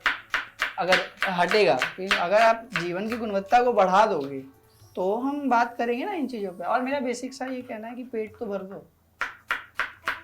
पेट भरो तो दिमाग काम करेगा। मैं रोटी से हट के सोच पाऊंगा सिविक सेंस का। मैं सोच पाऊंगा कि भाई ट्रेन में सो के नहीं जाऊंगा, मतलब मैं ट्रेन में फर्श जमीन पर सो के नहीं जाऊंगा अगर मेरा पेट भरा हुआ है। अगर मैं थोड़ी भी मेरे को समझ है तो मैं खुद नहीं जाऊंगा। पर मेरा वो एडजस्टमेंट का आदत जो सदियों से चला आ रहा है, आप चाह रहे हो कि एक पीढ़ी एकदम से खत्म कर दे, कैसे होगा वो सोचिए। खैर ये तो है बिहार एक लंबी डिबेट है, एक लंबी बिहार बहुत लंबी और अच्छी बहस है। बट मेरा को आपसे जानना है कि क्योंकि आप टीचर हो, आपका प्रोफेशन है, तो बिहार के एजुकेशन सिस्टम या बिहार में जो जनता बिहार में पढ़ रही है, अभी जो स्टूडेंट है, उनको क्या एड्रेस करोगे as a teacher, not as a poet Shubham Shyam, not as a social reformer या कोई ऐसी पर्सनैलिटी जो समाज में बदलाव। एक टीचर जो बच्चों का भला चाहता है, जो बच्चों को भविष्य देख सकता है, वो क्या कहेगा बिहार के छात्रों से? आप खुद भी वहीं के छात्र हैं ना। मेरा पहला मत तो ये है कि चैरिटी बिगिंस एट होम। कोई भी बदलाव पहले स्वयं की परिस्थिति के बदलाव के बाद शुरू होती है। तो पहली तो मैं होता ना कि माँ बाप का संघर्ष था कि हमारे थाली पे रोटी आए, उन्होंने वो संघर्ष जीता, तब आज मैं ख्वाहिशों का संघर्ष कर पाता हूँ। क्या बात है। तो मैं हर उस व्यक्ति से जिसके घर में रोटी का संघर्ष है, मैं चाहता हूँ कि उस रोटी के संघर्ष पे पहले फतह हासिल करे। एन केन प्रकारेण रीढ़ गलानी परे दधीची की तरह गलाओ, मेहनत का कोई विकल्प नहीं। और कम से कम ये एक चीज तो बिहारियों से कोई नहीं छीन सकता कि मेहनती तो है, मेहनती तो है हम। और रही दूसरी बात, और चीजें बदली हैं धीरे धीरे ही सही, चीजें बदली हैं।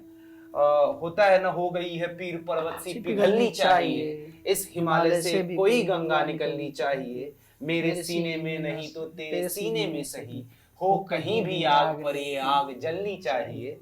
सिर्फ हंगामा खड़ा करना मेरा मकसद नहीं, मेरी कोशिश है कि ये सीरत बदलनी, सूरत बदलनी चाहिए। आज यह दीवार पर्दों की तरह हिलने लगी, आज ये दीवार पर्दों की तरह हिलने लगी, शर्त लेकिन थी कि ये बुनियाद हिलनी चाहिए। तो कोशिश है। और मुझे ऐसे लगता है बहुत सारे मैं ऐसे लोगों से भी मिलता हूँ जो उस शहर में हैं, पटना में हैं, छपरा में हैं। मैं इन इलाकों को ज्यादा व्यक्तिगत तौर पे जान पाता हूँ, जो लगे हुए हैं इस परिस्थिति को बदलने के लिए। बहुत सारे एनजीओ के साथ लोग काम कर रहे हैं, और मैसेज जब आते हैं उनके कामों के लिए, एक दो दफा मदद के लिए, अब हम अपने स्तर पे सब कोशिश कर रहे हैं। तो ये पहली बार है जो ये बदलने की सुगबुगाहट है, और पहली बार वो बदलाव हम राजनीति से उम्मीद ही नहीं कर रहे हैं। नहीं, हमको राजनीति ने हर बार ठगा है। देश को आजादी के बाद संपूर्ण क्रांति बिहार ने दिया। हमने अपने क्रांति के पुरोधा गढ़े, है ना, बावजूद उसके तस्वीर बदलते बदलते रह गई। हमने एक मंच पे फतह हासिल करी, जिस सामाजिक न्याय के पुरोधा बन के लोगों ने काम किया, हमने जाति प्रथा पे कुछ हद तक काबू पा लिया है। मतलब मुझे जब तक मैं शहर से बाहर नहीं निकला, अपने हॉस्टल में नहीं गया, मुझे अपने गांव में कभी किसी की जाति का अंदाजा नहीं रहा, और रहा भी, पता भी हो तो एक एज अ फैक्ट पता है, सम्मान देने और न देने के नजरिए से नहीं पता है। मेरे घर में हमारी एक दादी थी, मतलब हमारी दादी नहीं थी वो, मतलब वो गांव की एक बुजुर्ग महिला थी जो परोड़ा बेचती थी। परोड़ा जिनको नहीं पता, वो हम वीडियो में फोटो डाल देंगे, और हम उनको मतलब वो दादी के नाम उनको होता है ना कि बच्चे बहुत पसंद थे, तो मेरी मम्मी कहती है कि तू जब छोटा था तब से तुझे ये पाल पोस के बड़ा कर रही है। हमको उनका और कोई नाम नहीं पता था, तो हम उनको पड़ोगा वाली दादी बुलाते थे। और प्लेट अलग, ग्लास अलग, कभी ऐसा हुआ ही नहीं। दादा सरपंच थे गांव के, और मैंने कभी ऐसा देखा नहीं। लोगों में होगा, हरिशंकर प्रसाई कहते हैं कि हिंदुस्तान में हर जाति के नीचे एक जाति है और हर जाति के ऊपर एक जाति है। तो एक ये चीज फतह हुई है बिहार के। और अब जो ये पीढ़ी है, हमारी पीढ़ी है, बहुत सारे लोगों को मैं व्यक्तिगत तौर पे जानता हूं जो इस परिवर्तन के लिए राजनीति से उपेक्षित हो चुके हैं, और वो अब परिवर्तन आएगा। जब होता है ना, सावित्रीबाई फुले जब पहली बार स्कूल गई थी तो उन्होंने किसी डिस्ट्रिक्ट मजिस्ट्रेट से उम्मीद नहीं करी थी कि उनके गांव में एक स्कूल खोल देगा। वो खुद ही खोल के बैठी, खुद ही पढ़ाने गई, लोगों के कीचड़ बर्दाश्त किए। जब अम्बेडकर देश के संविधान लिख रहे थे तो उनको किसी और से उम्मीद नहीं थी, अपने बलबूते पे उन्होंने किया जो किया समाज के लिए, महाराष्ट्र के लिए। वैसे ही मुझे लगता है कि ये जो करवट है हम आप बात कर रहे हैं, ये पहली सीढ़ी है। 4 लोग लगे हुए हैं जमीन पे, वो दूसरी सीढ़ी है। लौटेगा, वक्त लौटेगा। बिहार स्वर्णिम रहा है, कुछ दिनों के अंधकार को सदियों का कालापन तो नहीं कहेगा। बट बदलाव की इमारत वहीं खड़ी की जा सकती है जिस जगह पर बुनियाद अच्छी है। बुनियाद बहुत बेहतरीन है। और नहीं, मैं ये नहीं कहना चाहता कि बुनियाद हमारी बहुत ख़राब है। मैं ये कहना चाहता हूँ, मेरा जो सवाल आपसे इसलिए था कि आज के बिहार के यूथ को एड्रेस करने का, क्योंकि 3 तरीके का यूथ है बिहार में जो मुझे लगता है। एक प्रवासी यूथ जिसने दुनिया को और बिहार को थर्ड आई से देखा है कि बाहर से बिहार कैसा दिखता है, उसकी कमी और अच्छाइयाँ क्या है। फिर 2 जो यूथ है वो बिहार का खुद का यूथ है जो पढ़ा लिखा भी है, और ऐसा यूथ जो पढ़ा लिखा नहीं है।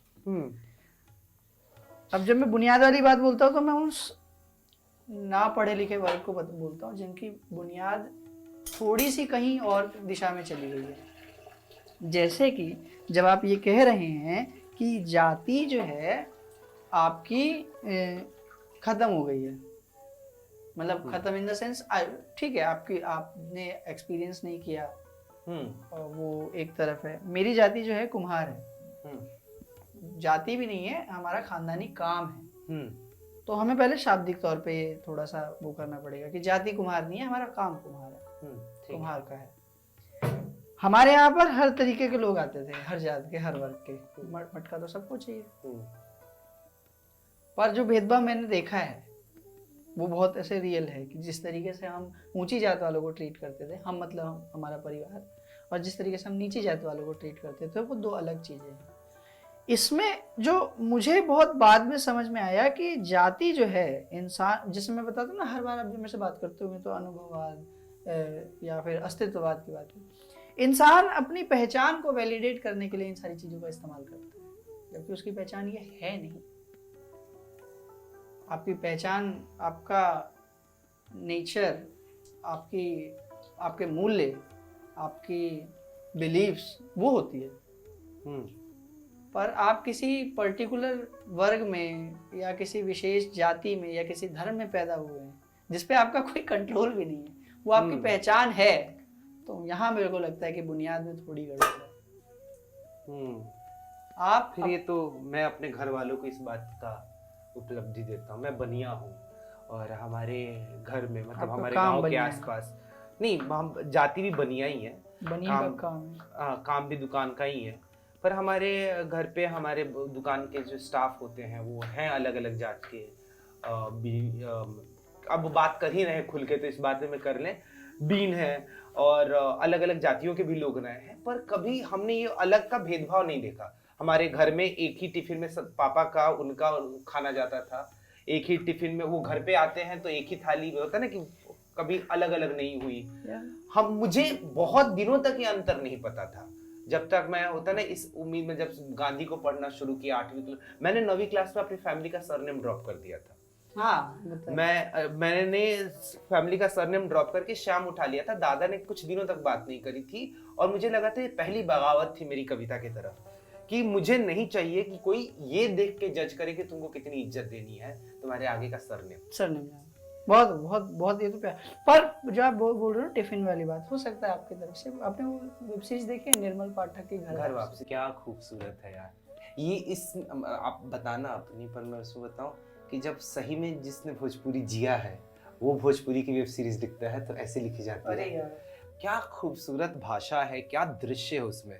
मतलब मुंबई में बैठ के मिर्जापुर लिखने वाले वेब सीरीज आई है, मिर्जापुर लिखने वाले लोगों को देखना चाहिए एक बार निर्मल पाठक की घर वापसी। इस पे भाषा का सौंदर्य दिखेगा। हाँ जी, आप अगर आप पंचायत के फैन हैं, ट्रू, तो आप देखिए निर्मल पाठक की घर वापसी। मतलब मेरे तो हबी गुजम सारे दृश्य। कैरेक्टर का नाम है जो ना मेरे को बहुत ऐसे, बहुत इतना कॉमन, मेरे चेहरे पे से स्माइल खिल गई जब मैंने नाम सुना। उसमें एक कैरेक्टर का नाम जिसका नाम है निभा। बिहार में ये नाम सबसे कॉमन है, मेरी बहन का। और वो सुनने के बाद लगा कि यार इतने रूट तक सोचा है उसमें ना। तो हम जाति की जब बात कर रहे थे तो उसमें सीन है जिसमें ना निर्मल पाठक जो है एक कैरेक्टर को बता रहा है कि यार तुम्हें वो चीनी मिट्टी के कप में चाय देते हैं और तुम्हें कोई फर्क नहीं पड़ता। जहाँ सबको अलग कप में मिल रहा है तुमको अलग कप में मिल रहा है। ये तुम्हें सबको एक कप में मिल रहा है, तुम्हें अलग टूटे हुए कप में मिल रहा है चीनी मिट्टी का कप। तो वो कहता है कि भैया जब हमको बड़का टोला में चाय मिला ना, तो हमको चाय दिखा, चीनी मिट्टी का टूटा हुआ कप नहीं। जाति तो एक लंबा स्ट्रगल है जो पार होगी। मतलब देखिए भारत जितना डाइवर्स है उस हिसाब से हमें हर समस्या की डाइवर्सिटी को समझना चाहिए। अगर मैं मुंबई या दिल्ली जैसे किसी शहर में बैठ के ये कहूँ कि जाति जैसी चीज़ एग्जिस्ट नहीं करती, तो हो सकता है ये देश की डाइवर्सिटी के साथ ना इंसाफी हो। ट्रू, बहुत बहुत सच है ये बात। दिल्ली में ना मुरादाबाद के आसपास मुरादाबादी बिरयानी मिलती है जिसमें मसाले बहुत कम, चावल और चिकन का बहुत अच्छा टेस्ट होता है। बिरयानी का इतिहास ये कहता है कि जब औरंगजेब ने शाहजहां को कैद में डाल दिया था तो उनको सजा के तौर पे कहा गया था कि आपको दिन में एक बार और एक टाइम का खाना मिलेगा, एक ही तरीके का, मतलब एक व्यंजन मिलेगा, एक व्यंजन मिलेगा जो आप चाहो। आप ग्रेवी चाहिए तो आपको सिर्फ ग्रेवी चाट के रह जाइए, भात मांगा तो सिर्फ भात मांग के खा लीजिए। हाँ, मतलब वैसा रोटी तो कुछ तो होता है, आप या तो पुलाव ले लो या गोश्त। हाँ, तो दोनों एक साथ नहीं मिलेगा। तो उस समय उन्होंने शाही खानसामे को बुलाया और बोला कि कुछ ऐसा तैयार करो जिसमें हमें दोनों मिल जाए। तो कहा जाता है कि इस तरीके से बिरयानी का ओरिजिन हुआ। बट इसमें मत है, मत है एक ये भी कहा जाता है कि जो बिरयानी है वो राजस्थान की एक शाही परिवार की शेफ हुआ करती थी, बीरा रानी। कौन? बीरा रानी। बीरा रानी, उनकी ये डिश है, तो बिरयानी उस नाम पे पड़ा बिरयानी। दादी मेरी एक कहावत कहती थी, पेट भर ले कपार भारी। इंसान का पेट भरा रहता है तो कपार भारी रहता है इसका। अब ये बात सेम है, बस लैंग्वेज बदल जाती है। मेरी मम्मी कहती थी पेटवा में गेले खुदिया त नाचे लगले बुधिया। बात सेम ही कह रहे हैं सारे बिहारी बच्चे। अच्छा, मेरे को जानना है कि आप बताओ कि ये थोड़ा सा देखो ट्रिगर वार्निंग ऑडियंस के लिए, अगर आप 18 साल से कम उम्र के हो, नहीं यार देख लेना, तुम भी तो घर पे पढ़ती हो, बिहारी गालियां देख लेना तुम भी तो घर पे पढ़ती होगी। बिहारी गालियां किस तरीके की गालियां आपको आपकी मम्मी देती थी, मुझे जाननी है।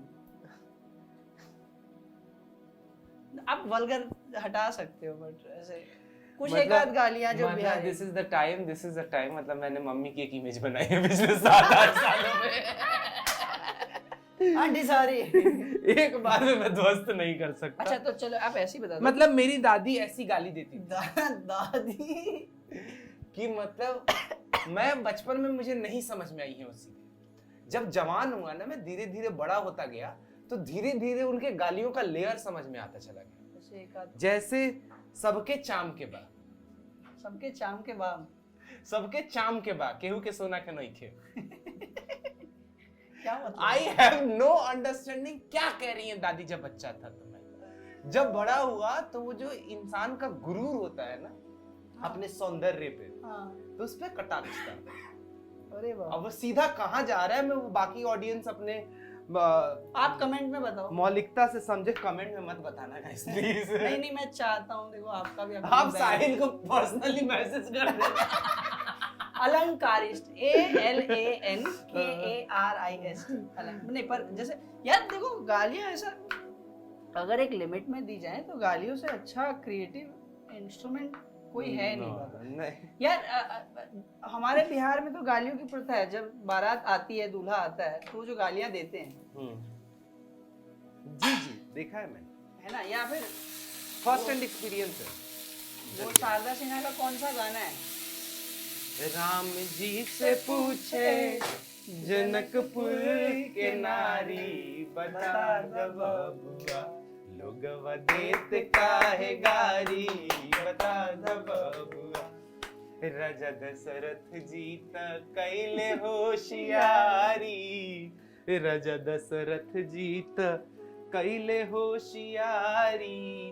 अपन हमारा दाल चावल भुजिया हो गया है, मिलते हैं आपसे डाइनिंग टेबल। मैं गालियों की बात कर रहा था कि जो बिहारी गालियां हैं, जो मम्मी देती है खासकर, उनका एक लेवल होता है, लेयर होता है, लेवल भी होता है। एंगर का लेवल गालियां डिसाइड करता है कि कौन सी गाली कौन से लेवल पे मम्मी के एंगर को ले जा चुकी है। मतलब मेरे को एक सर्टेन गाली के बाद पता लग जाता था कि इसके बाद मैं मार खाऊंगा।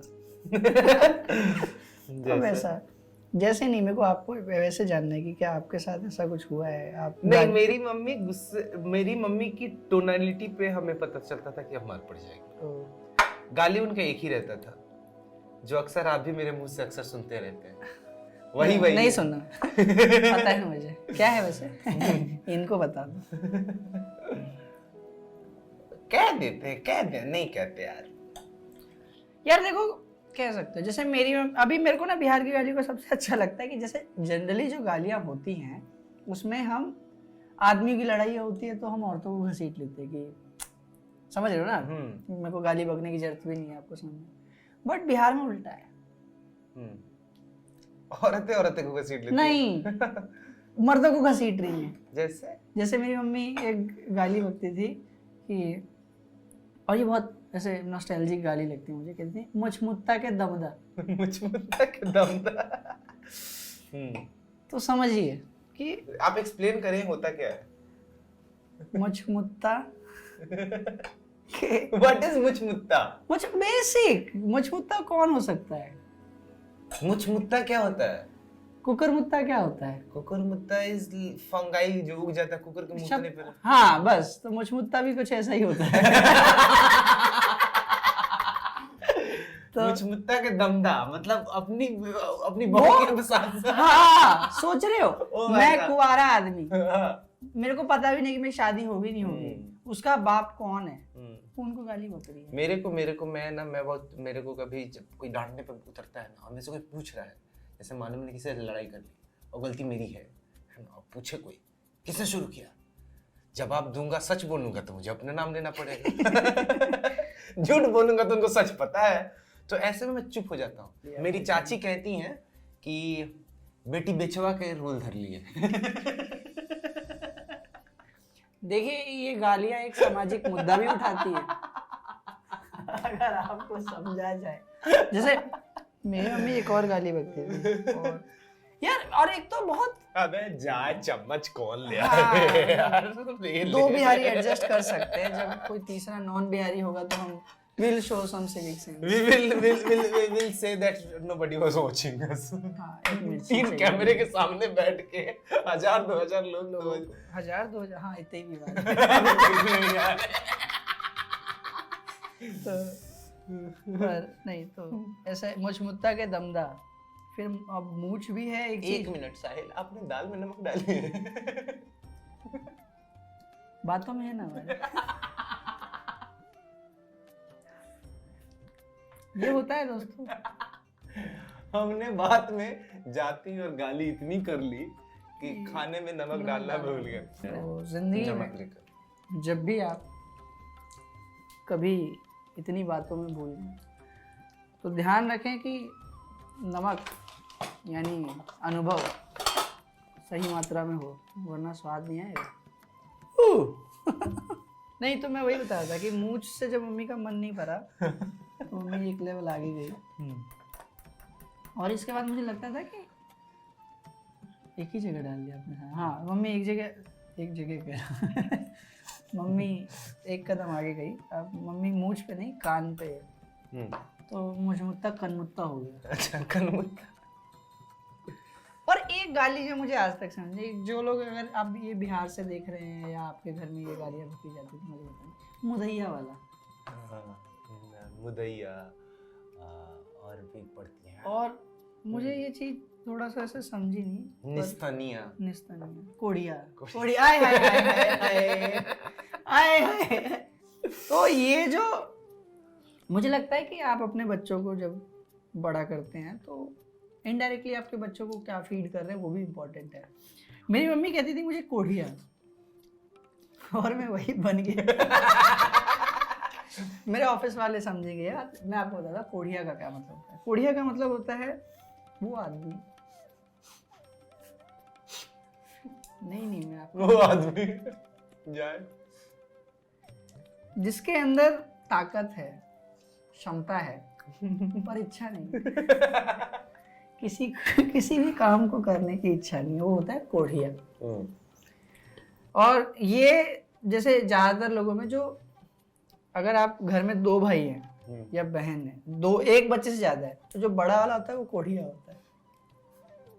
जब तक आप बचपने में किशोरावस्था तक बड़ा वाला कोढ़िया होता है। यार छोटे भाई बहनों से कितना काम कराते हो। अच्छा, हमारे भाई साहब को आप तो जानते ही हैं, उनसे एक बार पूछ लीजिएगा, वो ये बात कह दी है तो उनकी पॉकेट मनी रोक देंगे। यही तो दिक्कत है। आपको लगता है अगर आपके माँ बाप टॉक्सिक हैं तो अपने बड़े भाई और अपनी बड़ी बहनों को देखें। मेरी दादी कहावत कहती थी, तो मेरी मम्मी नॉनवेज बनता था ना, शादी के पहले खाती थी, शादी के बाद दादी नहीं खाती थी तो मम्मी ने खाना छोड़ दिया। और तो फिर मम्मी को ना नॉनवेज खाने वालों से थोड़ी सी घिन भी होने लगी कि आप नॉनवेज खा के मम्मी के किचन में नहीं घुस सकते, मम्मी के बेडरूम में नहीं जा सकते। और हमारे घर में ना ऐसी आज़ादी है कि जिसको खाना है वो खाए, जिसको नहीं खाना है वो ना खाए। पापा खाते, घर में बाकी लोग भी खाते हैं। हमारे घर में क्योंकि घर शहरों वाला 2 BHK नहीं है, गांव वाला है जिसमें द्वार होता है, अहाता होता है। तो हमारे पास एक किचन, नॉनवेज का अलग बर्तन का सेट है, हम पीछे बनाते हैं, खाते हैं, आ जाते हैं। तो मम्मी जब नफरत करने लगती थी ना ऐसे, कि घिन करने लगती थी कि तुम्हारा छुआ नहीं खाएंगे, वो नहीं करेंगे, वो नहीं करेंगे, तुम नहा लोगे अगले दिन तब हम तुम्हारे से, तुम हमारे किचन में, हमारे बेडरूम में घुस सकते हो। तो मेरी दादी मम्मी को कहती थी, बुकवा खाइने, बुकवा के गड़िया भुखाइन लगेला। यहाँ भी पर क्या मतलब होगा इसका? मतलब बोका मेल गोट को बोलते हैं। तो हमारे यहाँ ना बलि देने की प्रथा है, तो बहुत लोगों ने बलि देने की प्रथा का विरोध किया। तो ना अभी थोड़ा सा कान काटते हैं, 1-2 बूंद खून चढ़ती है काली माँ को, और फिर उसको छोड़ दिया जाता है। क्या बात है? तो फिर जब वो खसी बड़ा होता है, मेल गोट हो जाता है, तो उसके लंबे लंबे बाल हो जाते हैं, अनअटेंडेड है, तो उससे बदबू आने लगती है, गंदा महकता है। अब जो लोग बकरी खाते हों वो कहें कि ये महक रहा है, तो दादी उस पर व्यंग करती थी, खाने में बड़ा स्वादिष्ट लगता था तुमको, अभी तुमको इससे बदबू आ रही है, बुकवा खाइने बुकवा की गड़ियां बुकाइन लगे। तो ये देखिए, मेरे को लगता है कि 2 दुनिया में ऐसे 2 राइटर्स हो सकते हैं, नॉट एक इंडिविजुअल। ऐसे लेखकों को क्रेडिट नहीं दिया गया जिन्होंने लिखी कहावतें ट्रू, और गालियों का तो क्रेडिट देना भी नहीं बनता है। बनता है। जो मैं बोला ना, लिमिट में जो गालियां दी जाती है। अब कोढ़िया इतनी मर्यादा वाली गाली है। ये गाली नहीं है ना फिर। अच्छा ठीक है, गालियों पे मैंने लिखी थी एक ये कविता। तो कटाक्ष कहा जाता है यार मैंने एक कविता लिखी थी अरे हाँ, कविता तो एक दो हुई ही नहीं तुम्हारी। कि संवेदनाओं और सवालों से भरे तुम हम्म इस दिल की दराज में एक सवाल खाली रख देना। हम्म जब कभी बहुत गुस्से में हो ना तो 2-4 गाली बक देना। आहा हालांकि मैं वो कवि हूँ जो अपनी कविताओं की राहों पे चल नहीं पाया, हम्म तो मैं ये तो नहीं कहूँगा कि मैं गालियाँ नहीं बकता, बट मैं गालियाँ बकते वक्त मर्यादाओं का ध्यान रखता हूँ। पर ये कविता जब मैंने लिखी थी तो उससे पहले मैं गालियाँ नहीं बकता था, दुर्भाग्य। कविता है गाली। चलो ठीक है। संवेदनाओं और सवालों से भरे तुम इस दिल की दराज में एक सवाल खाली रख देना। जब कभी बहुत गुस्से में हो ना तो 2-4 गाली बक देना, क्योंकि उसने तुम्हें मना किया तो उसके सपनों पे अपने घटिया ख्वाब मत डालना। आहा, गाली बककर भूल जाना उसको, उस पर तेजाब मत डालना। क्या बात है। सोच समझकर बोलना, बात जहन की ना हो। सोच समझकर बोलना, बात जहन की ना हो। गालियां तो देना पर वो माँ या बहन की ना। क्या बात है, क्या बात है। और आज के समय में लोग गालियां ऐसे देते हैं जैसे कोई मुशायरा होता है।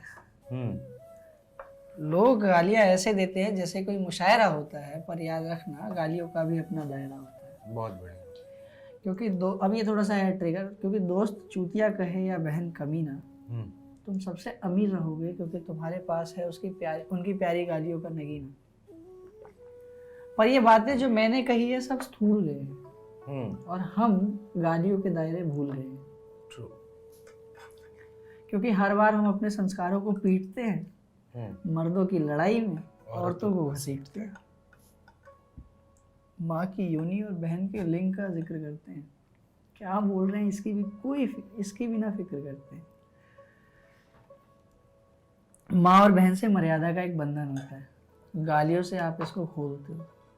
आपको अंदाजा भी है कि आप क्या बोलते हो। क्या बात है।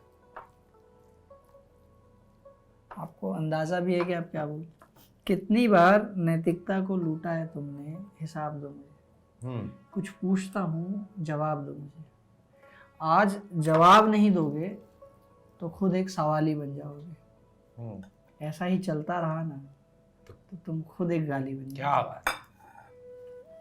और इसके बाद से मुझे लगा कि गालियों का एक दायरा तो हमें सोचना चाहिए। और equality, all the feminist in the house, अगर आप ये वीडियो देख रहे हैं तो गालियों को भी इंक्लूसिव बनाइए। मेरी मम्मी का नंबर मैं आपको भेजता हूँ। मुझ मुत्ता के दमाद। तो थोड़ा सा why men should have all the fun। नहीं खैर, ये एक चीज थी। आप बताइए, जैसे ये तो रही गालियों की बात, मैं थोड़ा सा और ढंग से कविताओं के बारे में। आपने कैसे लिखना शुरू किया? ये कैसे गालियों से रिलेटेड है, बट एनीवे मैंने कविता लिखी ना गालियों पे। मैंने लिखना शुरू किया क्योंकि माँ बाप ने हॉस्टल में डाल दिया। काफी भावुक था। तन्हाई में अपने दिल के जज्बात बताने के कोई और माध्यम नहीं मिले, तो मैंने डायरी लिखनी शुरू कर दी। वो डायरी कब गद्य से पद्य बनी, कब उसमें मीटर आया, कब रिदम आया, कब बहर आया, कोई अंदाजा नहीं। वाह। कहानी से वो कविता ढलते चली गई, वक्त बदलता चला गया। पहली बार कब लगा कि यार ये वो कविता है जो मैं अक्लेम करके कह सकता हूँ? मैंने ना उनकी एक कविता है 8वीं क्लास में, जो एक लड़की की जीवनी पे है कि उसको बीमारी होता है, तो उसके बचपन से वो एक कहानी की तरह चल रही है। वो खेल रही है, उसको बीमारी होती है, वो मर जाती है। और ये एक पूरा वृतांत उन्होंने एक दर्दनाक कविता में लिखा है। मुझे ऐसा लगा ना कि कविता में किसी कहानी का वर्णन कितना खूबसूरत होगा। वाह। और मैं इससे पहले तक कविता लिखता नहीं था। मेरे को ऐसे लगा कि मैं लिखूंगा, और मैंने कोशिश करी। 8वीं क्लास में मैंने लिखा, और लिख के ना गलती से मैं ना हॉस्टल के वार्डन को बता दिया। मुझे याद है वो दिन। उन्होंने पिताजी को फोन किया था, माताजी से बात हुई। क्या बात हुई ईश्वर गवाह है, साक्षी है, मुझे नहीं पता चला कभी कि क्या बात हुई उनकी। माँ को बाद में याद भी नहीं है। कि क्या बात हुई। उन्होंने वो मंगाया और फाड़ के फेंक दिया। कम से कम उसमें 100 लाइन थी। उसकी सिर्फ एक लाइन याद है मुझे। जब हिंदू मैरिज कोड बिल आया था तो उसमें गिफ्ट को लीगल बनाया गया था। बाद में जाकर डॉरी एक्ट से उसको इलीगल किया गया। तो उसकी लाइन थी कि कोस रहा था उस दीवार को जिस दिन कहा था संविधान ने, कोस रहा था उस दीवार को जिस दिन कहा था संविधान ने कि बेटियों की शादी में वर पक्ष को आप ध्यान दें। क्या बात है। और ये कब की बात है, कब लिख रहे हो आप ये 8वीं क्लास में हूं मैं, 2007-2008 की बात है। और उन्होंने फाड़ के फेंक दी। बड़ा कलेश हुआ उस दिन, मतलब एकदम कचोट के रह गया मन। और ये एक पूरी कहानी थी, शादी, दहेज उत्पीड़न और मौत तक। और उसके बाद बाप पश्चाताप में सारी कविता लिख रहा है। भाई साहब, मुझे बड़ा मलाल हुआ उनके उसके फाड़ देने का। और उसके बाद से फिर मैं कभी उस पर बैठा नहीं और कभी फिर बताया नहीं कि मैं लिखता हूँ। बस मैं लिखता रहा। दोस्तों को पता था, घर वालों को नहीं पता चला। घर वालों को पता चला जब मैं वीआईटी में परफॉर्म किया क्या आप लिखते हो? कि मैं लिखता हूँ। और वीआईटी में परफॉर्मेंस की वीडियो दिखाई कि सामने 3000 लोग बैठे हैं, ये मेरी कविता है जो आप लोगों के बारे में है। और तालियों की गूंज से उनको थोड़ा सा आश्वासन मिला। दोष उनका भी नहीं है, उन्होंने देखा है बाबा नागार्जुन को भूख से मरते हुए। पर मेरे को लगता है कि जैसे इंसान का बच्चा दूध पी के बड़ा होता है, इंसान के सपने उसके आंसू पी के बड़े होते हैं। ट्रू। अच्छा हुआ कि आपने जिंदगी से पलट के देखने पर कोई शिकायत नहीं है। जिन लम्हों ने खुशी दी वो याद बन गए, जिन लम्हों ने गम दी वो कहानी और कविता। अपना तो इश्क क्या ही मुकम्मल होगा, 2-4 गजलें हो जाए काफी है। नहीं यार, मेरी गजलें काफी नहीं है। मेरा इश्क मुकम्मल हो। तो ये है, तो कोई मलाल नहीं है जिंदगी का। जिंदगी के जिस रास्ते मैं जहां हूं वो इस बात का नतीजा है कि मैं कैसे आया। मुझे अपने रास्तों से कोई शिकायत नहीं, कोई शिकायत नहीं। माँ बाप ने अपने संघर्ष में अपने फैसले लिए, सही गलत ईश्वर तय करेगा, वो तय करेंगे। उनके पास खुद की कसौटी है तय करने के लिए कि कौन से फैसले उन्होंने सही लिए, कौन से गलत। एक बात तो कोटा फैक्ट्री में जीतू भैया ने जो कही थी, एकदम लकीर का पत्थर की लकीर है वो बात, कि माँ बाप के फैसले गलत हो सकते हैं, नियत नहीं। उन्होंने जो भी फैसले लिए अपने हिसाब से हमारे लिए भलाई के लिए लिया, वो आगे चल के सही होता है गलत है, सब तो फैसले लेने में वो रिस्क ही है ना, कैलकुलेटेड रिस्क है। सही होगा गलत होगा। हमने भी कई फैसले लिए।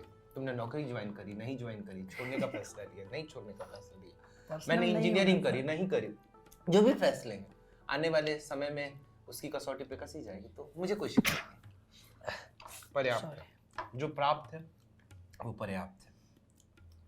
वाह, नहीं बहुत सही बात है कि इस तरीके से, जैसे मेरा ये मानना है कविताओं को लेकर या कहानियों को लेकर,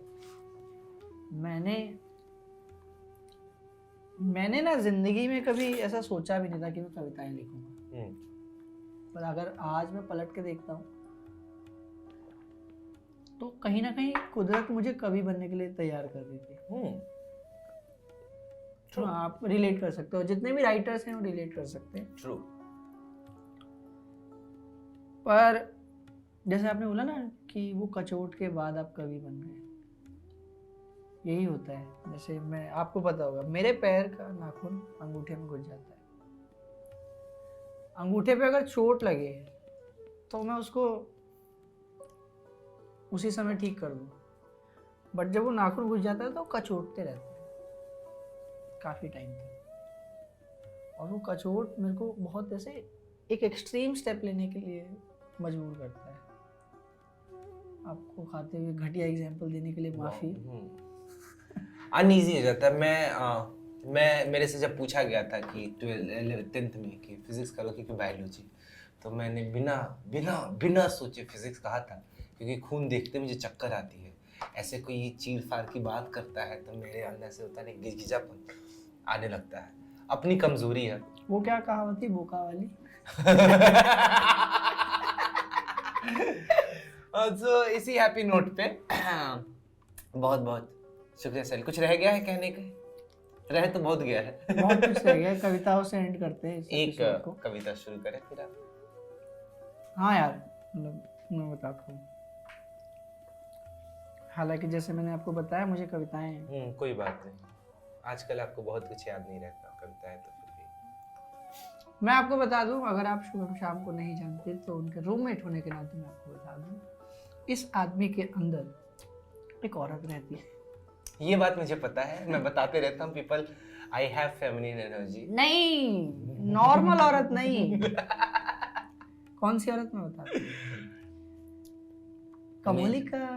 मेरी मम्मी कहती है तू सास होता तो क्या खराब सास होता। क्या खराब सास होता। हाँ, ये कई बहुओं की मौत का कारण होते हैं। तो मैंने जैसे एपिसोड के शुरुआत में बताया कि मैंने वो जागीर वाली जो कविता थी वो क्षेत्रीयता के ऊपर लिखी थी, बट लोगों ने उसको, अच्छा है वो, उसका मेरे को कोई दिक्कत नहीं है, कन्वे किया कि बिहार पे कंसीव किया और मेरे को बहुत बहुत बहुत प्रेज मिला। इवन दो मैंने जिंदगी में अधिकतर काम उसी कविता के बाद से अच्छे से किया, तो बहुत सारे कमेंट आते थे उस पर, जैसे दिहाड़ी, मजदूर, और मैंने उस पर एक बात भी लिखी थी रिप्लाई करते हुए किसी को कि तुम शक्ल क्यों देख रहे हो। कविता पढ़ लो ना। तो फिर उसके बाद मैंने ये कविता लिखी थी और इस कविता का टाइटल है दिहाड़ी। और ये चालू होती है कि तुम बिहारी हो, नहीं मजदूर हूँ, घर छोड़ दूसरे शहर जाता हूँ, दौड़ सकता हूँ पर रोटी के सरायों पर ठहर जाता हूँ, फिर जीवन भर तुम्हारे घर बनाता हूँ, पर एक शय मैंने अपने लिए इस बार बनाई है, तुम्हारे पूर्वाग्रहों के पार बनाई। क्या बात है। अपने अस्तित्व की एक दीवार बनाई है, दीवार के सिरहाने से रास्ता बदलाव का हो चला है। लोग कहते हैं मेरे अस्तित्व का ये मकान खोखला है। मैं कम ही इन बातों पर ध्यान करता हूँ, पर ये कहते रहते हैं कि मैं खाली इतिहास का बखान करता हूँ। इन्हें लगता है कि हम बदलाव का घड़ा भरना नहीं चाहते, हम बस बखान करते हैं, सुधरना नहीं चाहते। क्या बात है। सुधरते भी कैसे? सुधरते भी कैसे? सुधरते भी कैसे? हम पैदल चले, तुम्हें गाड़ी मिली। क्या बात है। तुम्हें मिले अफसर, हमें दिहाड़ी मिली। क्या बात है। तुम्हें समाज सरकार की बहाली मिली, हमें मिला कोसी का श्राप और तुम्हारी गाली मिली। क्या बात है। ऐसा नहीं है कि हम में कमियां नहीं है, पर हम कमियां सुधार भी सकते हैं। ऐसा नहीं है कि हम में कमियां नहीं है, पर हम कमियां सुधार सकते हैं। पर आप कैसे एक पूरे वर्ग को धुतकार सकते हैं? क्या बात है। और हम आपको कैसे सही माने? कहिए कि आप बिहार को कितना जाने। कभी राजगीर का पहाड़ देखे, टमटम और जुगाड़ देखे, पावापुरी में अहिंसा का ज्ञान लिए, ब्रह्मकुंड में स्नान किए, बोधगया में ध्यान लगाए, सांस्कृतिक धरोहर का अनुमान लगाए। बोधगया में ध्यान लगाए, सांस्कृतिक धरोहर का अनुमान लगाए, माँ गौतमी या चंद्रबाला की कहानी सुने, पटना साहिब में गुरबानी सुने, शेरशाह का मकबरा देखे, गांधी जी की धरा देखे, जाने की बख्तियार खिलजी क्यों किया था आगजनी, घूमे मिथिला, देखे मधुबनी। क्या बात है। नहीं ना, नहीं ना, तो कब तक अनदेखा करके जिएंगे? इतना घूमकर थक गए होंगे, सत्तू पिएंगे। क्या बात है। अरे पी लीजिए, इसके बाद आलू चाप खाएंगे। घबराइए नहीं, अब हम आपको बिहारी व्यंजन नहीं गिनाएंगे, बस कहेंगे कि थोड़ा वक्त दीजिए, हम नियति को अपने हक में मना लेंगे। मजदूर है ना, तो कुछ भी बना लेंगे। आए हाय हाय हाय, क्या बात है। अभी तो बदलाव की बुनियाद डाली है, अभी तो पूरा घर बनाना है, बिहार और भारत को बेहतर बनाना है, और इसके लिए ना कोई दया ना कोई दान चाहिए। हमें बिहारी कहिए या मजदूर, हमें दिहाड़ी में बस सम्मान चाहिए। क्या बात है। क्या बात है। आप हमें बिहारी कहिए या मजदूर, हमें दिहाड़ी में बस सम्मान चाहिए। क्या खूबसूरत बात है। कविताएं समाज के बदलाव के एक द्योतक तो हो ही सकती है, चिंगारी लगा ही सकती है। शायद वक्त बदलेगा, वक्त करवट लेता है। वक्त की सबसे खूबसूरत बात यही है कि वो बदलता है, वक्त बदलेगा, सूरत हाल बदलेंगे, हम बदलेंगे, आप बदलेंगे और क्या कमाल बदलेंगे। पर इस बदलाव की उम्मीद को यही थामते हैं। बहुत बहुत शुक्रिया साहिल, अपनी सोच का, अपनी बातचीत के लिए, अपनी उपस्थिति के लिए, अपनी मौजूदगी के लिए बहुत बहुत शुक्रिया आप सभी का यहाँ तक हमें देखने के लिए। यदि यहाँ तक आप आ गए हैं तो आपको कमेंट सेक्शन में हम बता देंगे कि सबसे साधारण और सबसे खूबसूरत व्यंजन बिहार का जो एक साथ कितना खूबसूरत, जो सादा है कितना भाता है हमें, उसका क्या रीज़न है। आप किसी चीज़ के पीछे भाव होते हैं, वो यही भाव है, भात दाल और भुजिया। तो हम आपको बता भी देंगे कैसे बनाते हैं, बहुत आसान है, बहुत जल्दी बन जाता है। और आपके पास ये वीडियो लाने में हमारी मदद की है मुंबई की इरशाद कम्युनिटी ने। इरशाद बहुत अच्छी कम्युनिटी है जो इमर्जिंग आर्टिस्ट को, नए पोएट्स, नए शायर, नए कवियों को मौका देते हैं, और ना सिर्फ मौका देते हैं, भरसक कोशिश करते हैं कि आपकी मदद कर सके। तो यदि आप ये सोच रहे हैं कि कैसे इस क्षेत्र में आगे बढ़ें, तो आप उनके पेज को फॉलो कीजिए, उनसे जुड़िए, उनके इवेंट्स में जाइए, आपकी मदद की जाएगी। और इसी उम्मीद पे कि दुनिया बदलेगी, दुनिया खूबसूरती के लिए बदलेगी, दुनिया लगातार बदल रही है, हम संवेदनशील होते जा रहे हैं, हम बेहतरी की तरफ दौड़ लगाए जा रहे हैं। ये धरती का सबसे खूबसूरत पल है जिसमें हम जी रहे हैं। अतीत से बेहतर और भविष्य इससे और बेहतर होगा। इसी उम्मीद के साथ आप सभी से अलविदा लेते हैं। बहुत बहुत शुक्रिया, बहुत बहुत धन्यवाद।